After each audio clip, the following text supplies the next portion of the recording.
Hello everyone, thanks for tuning in to today's video. We're going to have a look at the weather for the next 10 to 14 days for today's video. So day 10 is going to take us to around the 25th of May. We'll be able to extend out beyond that. We're going to extend GFS and ECM ensembles. But we're trying a couple of weeks. Have a look at 7SB2 at the end of the video for the next 4 weeks, which will take us well into June. I hope you're having a lovely Saturday afternoon. Thank you so much, everybody, for tuning in.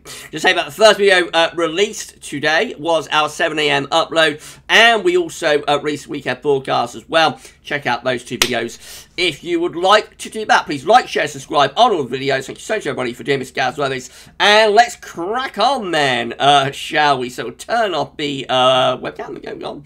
And we're going to begin with latest observations from XC Weather. So we've just popped the temperature to 15 degrees, 59 Fahrenheit across the south coast. Southampton, it's up to 15. We've also got Oak Park, Carlo, up to 15 degrees as well. And we've got 15 degrees here at Kerry. Also got 15 somewhere in the north of England, have we? No, we've got 14 degrees up there. 14 at Glasgow. And 14 at Prestwick as well. So, the highest temperatures are in the fast west and southwest, but it's pretty cool otherwise. Churchill Orford in the Midlands just at 10 degrees. That's abysmal at this point of May. Bingley at 10 degrees as well. Newcastle at 11. We've got Norwich at 10. Manston at 10. These are atrocious temperatures, but like the middle of the day in the middle of May. Aboyne is at 12 degrees, and so on it goes. Aberdeen at 11. You know, it just goes on and on. Aberdeen at 10. Just goes on and on and on. Another day of really depressed and disappointing temperatures for the time of year. The cold spring of 2021 continues. Central temperature is currently standing at 9.1. That's an anomaly of around 1.5 degrees below average of this point in May. That is provisional to the 14th, to yesterday, so virtually at the halfway point of the month. Our good friend Simon, aka Global Warming, at the Weather Outlook Forum, is projecting that the CT for May is going to come in at around 10 degrees, actually. 10.0 is the projection. I think like 10.07, something like that. So it could get rounded up to like 10.1. But it's not impossible that we might actually finish up under 10 degrees, which would be very, very unusual indeed. How that compares to the more recent averages is CT page on the GavsWeatherVids Discord. So you can find the invitation link to our Discord server in the description with the video, actually. So how that compares to 61.90 for May, that average is 11.2 in May. So if we was to hold it around 10.0, 10.1 would be under 1 degree below the 61 to 1990 average. But more recent averages, though, be even more below. So 81 to 2010, the average is 11.7. And the most modern average, most recent average, 91 to 2020, is 11.9 for May. So we'd be almost 2 degrees below the 91 to 2020 average if we hold around that, so around 10.0. So absolutely incredible developments, of course. Let's have a look at when the last time was that we had such a cold May. So this is CT page from UK Met. Of course, CT is the longest and most reliable temperature record anywhere on Earth, going all the way back to 1659. Although the further back you go, the more unreliable it gets, of course. So it's just a snapshot of what the weather would have been like in the 1600s. But nevertheless, it's useful guide and indication. So let's come down and have a look at the most recent year then. So here we go, 2021, just here. And we see that CT for January came out 3.1, cold on average. February and March were mild on average. April at 6.4 was our coldest April for 35 years, since 1986 for the CED. Right, so when was the last time, this is May's, when May's number will be placed just here. When's the last time we had a May CT in the 10s? It was actually in 2015 when we came out at 10.8, just there. But obviously the projection, and Simon, is usually pretty accurate, you know, by this point in the month. So the projection is 10.0. Obviously we would be significantly under that. So then we have to go back to 2013, which had a CT of 10.4. during a very cold spring. But we'd be under that. So when was the last time we had a May CT as cold as like 10.0? It's a very long time ago. We did have another May attendance in 2010 at 10.7. Again, we'd be significantly under that. So we have to go all the way back up to here, to the year of 1996, to find a May that's going to be colder than this May of 2021 by the look of it. And that May had a CT of 9.1. That's one of the coldest Mays on record.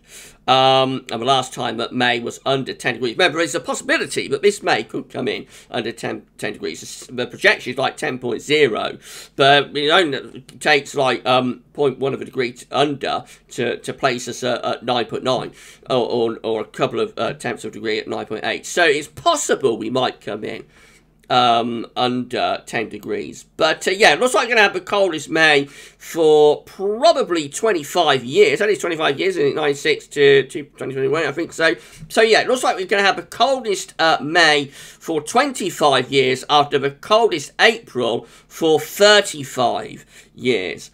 Extraordinary spring. The spring overall, though, is not going to be as cold as 2013, and the reason for that is that 2013 had like one of the coldest Mays on one of the coldest Marches, I should say, on record, with that CT there of 2.7. It was an extremely cold and snowy month in March 2013, and so overall this spring, despite having the coldest April for 35 years and probably the coldest March for 25 years, overall this spring probably won't be as cold as 2013. But nevertheless, it is a significantly cold and average spring. I don't think anybody expected it to be this cold. And the question is this setting up, you know, is this setting up what's to come? Is this setting up like a cool summer and maybe a very cold winter? 2021-2022 is the heat that we've been experiencing over the past few years just draining out of the atmosphere, you know, just draining out of the system. And will we find ourselves going into potentially quite a bad, cold, snowy winter? That's the question. We do not yet know whether the northern blocking that is driving all of these cold conditions, whether that northern blocking will still be around next winter. But it's going to be interesting. You know what I think about last winter, teaser winter, and potentially a bigger winter to come for 21-22. So we shall see where it all goes to in the coming weeks and months, of course. We've got more cold weather to come. Look at this. These are GFS upper air temperature and precipitation ensembles for the next couple of weeks. Looking at Edinburgh today. Look at this. We're starting off close to average with the upper air temperatures at the moment, but next week they're dropping again. Look at that, dropping again, and actually going really quite cold with some of these ensemble members. Extraordinary. Some of these are going down to like between -5 and -8 at 850 kPa. They're at the colder end of the range, but the majority of these ensemble members are going down to like -3, -4 degrees at 850 kPa, and well below average. You know, the red line's a 30-year average. You see how the ensemble mean, which is the white line, is just falling away again next week. So back into those northerlies again next week. Another northerly plunge on the way, courtesy of more northern blocking. Now, at the very end of a GFS ensemble graph, there is a bit of a recovery in temperature taking place, but of course that is extended range. It's a very long way out and is unreliable. But more immediately next week, it does look as though things are going to be getting colder again, and it's going to be unsettled once more with regular rainfall spikes, precipitation spikes from beginning to the end. You know, it just goes on and on and on, doesn't it? This cool and unsettled, or cold and unsettled weather. Wow, wow, wow. Temperature anomalies from the 14th to 23rd of May are below average. That's just the UK and I, but through most parts of Europe as well. Precipitation anomalies, which I don't think I've got that up actually, so let's just very quickly move that over. Shouldn't take a minute. Precipitation anomalies, there we go. From the 15th to 23rd of May, pretend that didn't happen, everybody. Look like that. Wetter than average for Ireland, England, Wales, a little bit drier than average for northern parts of Scotland because you're closer to the northern blocking up there. The jet stream and the areas of low pressure are being pushed southwards. Latest wind from that from earthnullschool.net shows that low pressure is dominating the weather, sitting just to west of Ireland and bringing those westerly winds yet again. Right, so go through the generic charts, and I think I shall put the webcam back up for this part of the video. Hello, I'm back on camera. So here we go then. You're going to see the arm moves, of course, sweeping through, pushing up, plunging down, all of that. Right, so here we go. Starting with UK Met on Tuesday, low pressure dominates the weather, sitting just to our east, pulling a cool and showery west to northwesterly wind. We go through into Wednesday, and here comes the northerly. This is why both our prayer temperatures are falling away on the ensemble graph next week. Back into northerly winds again, as we have low pressure near Norway, back to northern blocking around Greenland, forcing wind back into the north once more. Will this northern blocking ever go away, I wonder? A little bit of transient ridge there later Wednesday into Thursday, but only ahead of the next area of low pressure. That's a big low in the Atlantic, and then that starts to sweep through as we go through into Friday next week, bringing the return of more wet and windy weather for the end of next week. GFS midnight run, again, low pressure is all over and to the east coast on Tuesday, cool and showery west to northwesterly winds into, or attempting to go into a northerly wind through middle of next week, but have this developing area of low pressure just to the west of Ireland. That whips up into quite a significant feature, brings a deluge potentially Thursday next week for England and Wales. Meanwhile, Scotland is still in those northerly winds, and as the low pressure exits the way to the east, we all go back into those northerly winds once again. Northerly winds continue through next weekend as well, so we've got a mid-Atlantic ridge extending up towards Greenland, trough low pressure of Scandinavia, winds in from the north. You know what that means, it's going to be cool and showery next weekend. Up to day 10, a little bit of a ridge starting to get going close to the country, but all the time away to the northwest. So still potentially pulling in those winds from a northerly direction. Actually, the blocking just gets more extensive in more extended range on this midnight GFS run. This is to Wednesday, the 22nd of May. Look at this again. The Mid-Atlantic ridge is strengthening and pushing into proper blocking from Greenland over towards Svalbard with low pressure over northern west Europe. And winds are in from a north to northeasterly direction. So remaining cool and unsettled, you know, right away to the end of the GFS midnight run. Really extensive northern blocking. No sign of that going away, right way up to the very end of the GFS midnight run, which today gets us to Bank Holiday Monday, 31st of May. That's the reason we're starting the countdown to Bank Holiday weekend, of course, this evening. Still looking unsettled there, still cool, wind still from a northwesterly direction, and still very showery as well. Remarkable. This is how the 6 Z is looking, so cool and showery conditions as we go through into the middle of next week. Then this low pressure whips itself up around Thursday, bringing perhaps a notable spell of gale force winds and heavy rain. That sweeps away to the east by Friday. Winds are back in from the north again. Into next weekend, northerly winds keep it cool, showery, unsettled. You know, it just goes on. Up to day 10, we try and get a little bit of a ridge building from the southwest. That's the ridge that yesterday we thought, within some of the GFS output anyway, we thought might be hinting at some slightly more summery conditions. No sign of that today. That ridge isn't strong enough to bring anything up from the southwest, and actually it just finishes up going north again. More very extensive northern blocking here, Wednesday 26th of May, just beyond day 10. Loads of northern blocking again from Greenland up towards the Arctic. Trough low pressure over Scandinavia. Winds are back in from the north again. It just goes on and on, reinforcing these northern winds. At the very end of GFS 6Z, we do start to pull up something a little bit less cold or milder from the southwest, but it's only around an area of low pressure. So right the way up to 31st of May, last day of the month. we're looking pretty unsettled, wet and windy, and although a little bit less cold, hardly exciting with the temperatures. GM looking like this, again, cool and showery, those northwesterly winds on Tuesday. Then we've got this area of low pressure to contend with through the second half of next week. That brings a spell of potentially gale force winds and heavy rain through the second half of next week. Back into those northerlies again. Next weekend, here they come, plunging back southwards again. And then we move up towards day 10, and we start getting a little bit of ridge building across the country. Again, it's only ahead of the next area of low that's going to be, if we could go any further than that, it's going to be bringing more unsettled conditions in from the Atlantic. Not quite as bad with the northern blocking, not quite as extreme with northern blocking, I don't think, on the GM, but nevertheless, there's still a lot of high pressure at high latitude, so it's not far away at all from right what GFS is showing. And then finally, we've got the ECM, and again, cool, showery weather on Tuesday into showery conditions into the middle of next week, continuing this area of low pressure not being whipped up as much by the ECM as like the GM, the GFS is doing, but that is a low pressure, but it's threatening to bring a very wet end to next week, sometime around sort of Thursday or possibly Friday. That could bring a lot of wet weather, especially to England and Wales. We're going into the weekend, and it just continues to be rather cool, mixed and showery.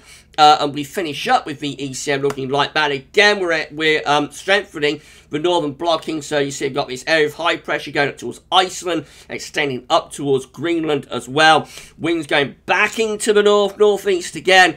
So there's nothing much to say about this other than it just is a continuation of what we've had, you know, over several weeks and months now, which is further northern blocking, more northerly or northeasterly winds, and unlike what I had in April, when at least pattern was dry with these northerly winds, now we're into a much wetter pattern as well, which of course is what happens when you get northern blocking in the summer, as the air, the atmosphere warms, there's more energy available, which with northern blocking will tend to set up low pressure. So when I say about you know, if you've got northern blocking, you've got high latitude blocking around Greenland, you'll tend to get a trough of low pressure sat underneath it. That chart there is a perfect example of what I'm talking about, you know, with high pressure around Iceland up to Greenland and the trough of low pressure across northern and western Europe underneath that block. And it's very classic of what you would get at this time of year in this sort of pattern. This is the precipitation type forecast based on that ECM run from Tameteo.com. Loads of showers coming up today, of course, and some longer spells of rain.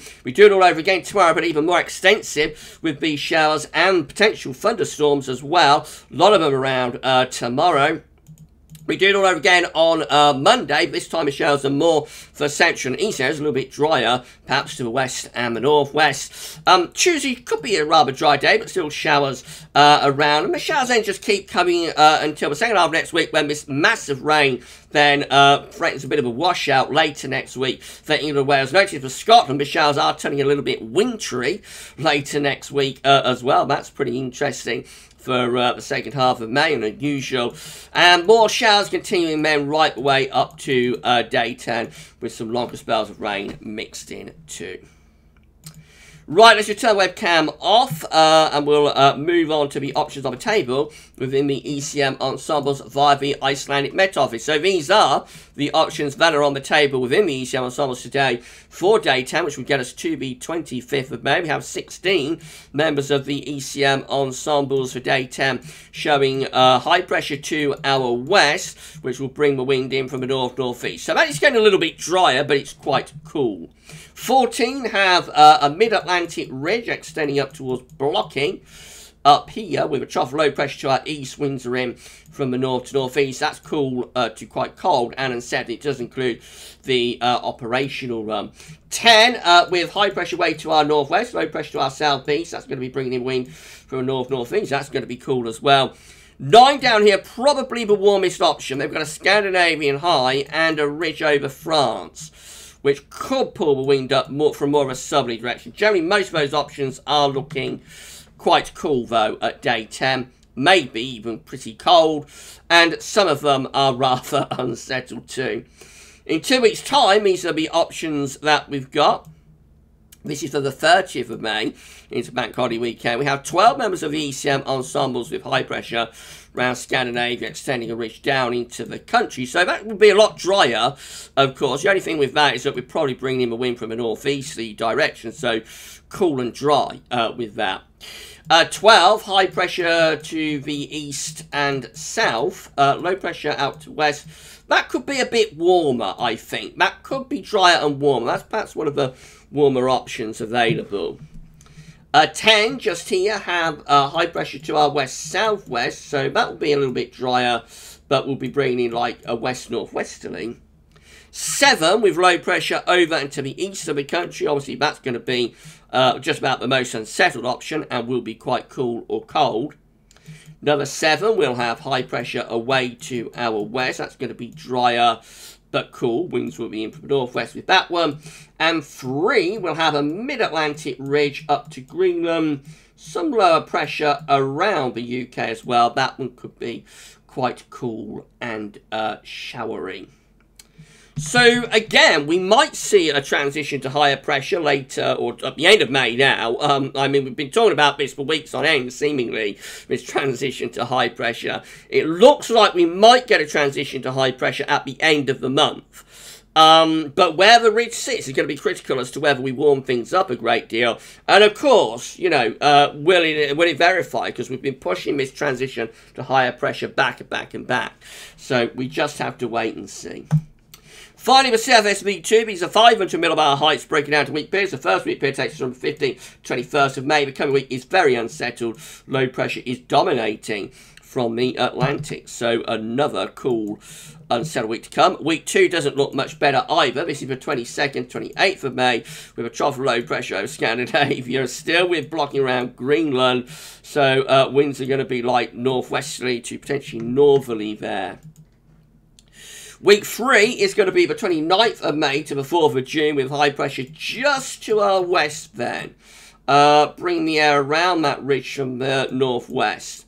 So that will be a little bit drier, but will be quite cool. Whoops. And then we go through to week 4, which is going to be the 5th through to the 11th of June. With high pressure, more or less over country, but still a little bit centred to our northwest. That could still be bringing in the wind from the northwest. So still that transition is there to higher pressure. It's been pushed back from like the middle of May to the second half of May to the end of May, beginning of June. Now, so eventually we might get there, but the position is always have that high pressure to our west-northwest, which means the temperatures fundamentally will remain quite cool. Nevertheless, because it's June, with more sunshine and much drier weather, if that came off, it would feel a lot warmer, you know, feel a lot more like it, but the temperature would not be overly exciting. And we're done. So if you enjoyed this video, please can you smash your like button. Make sure you subscribe to our channel. You're going to be able to see future weather content if you do that. Tell your friends, family, everybody else who subscribe to the channel. Thank you so much for doing this for GavsWeatherVids, and drop a comment and let us know what you think about this and all of our videos. Let's just put webcam back up. There we go. Right, so that's it for this one. Very interesting video. Hope you enjoyed it. I thought it was quite interesting. This one. So let me know in the comments what you think. You know, was you expecting such a cold May after such a cold April? I certainly wasn't. The GavsWeatherVids spring forecast has not performed well, I have to say, but we'll evaluate that. You know, when we get to the end of the season, which isn't going to be all that far away now. It's not going to be all that long. But I don't think anybody was expecting this spring to turn out as cold as it has done. But let me know in the comments what you think about this. And again, is this setting up like you know, a cold winter for 2021, 2022? Is this all teasing us for next winter to be really bad? Let me know what you think, everyone. Right, so we're going to be back later on with the first video for the countdown to the bank holiday weekend. That'll be coming up around 7 o'clock. So another video still to come. And then tomorrow we've got our 7 AM upload. We've got GavsWeatherVids Sunny Roundup, and we'll be live streaming as well tomorrow. Oh, summer update. Let's not forget that night summer update. And we'll be live streaming from 6 o'clock. Of course, it's a sunny live stream, so we'll have to do some long range with that. For this video, though, that's all for now. Enjoy the rest of your Saturday afternoon. And that's all for now. Thanks for watching.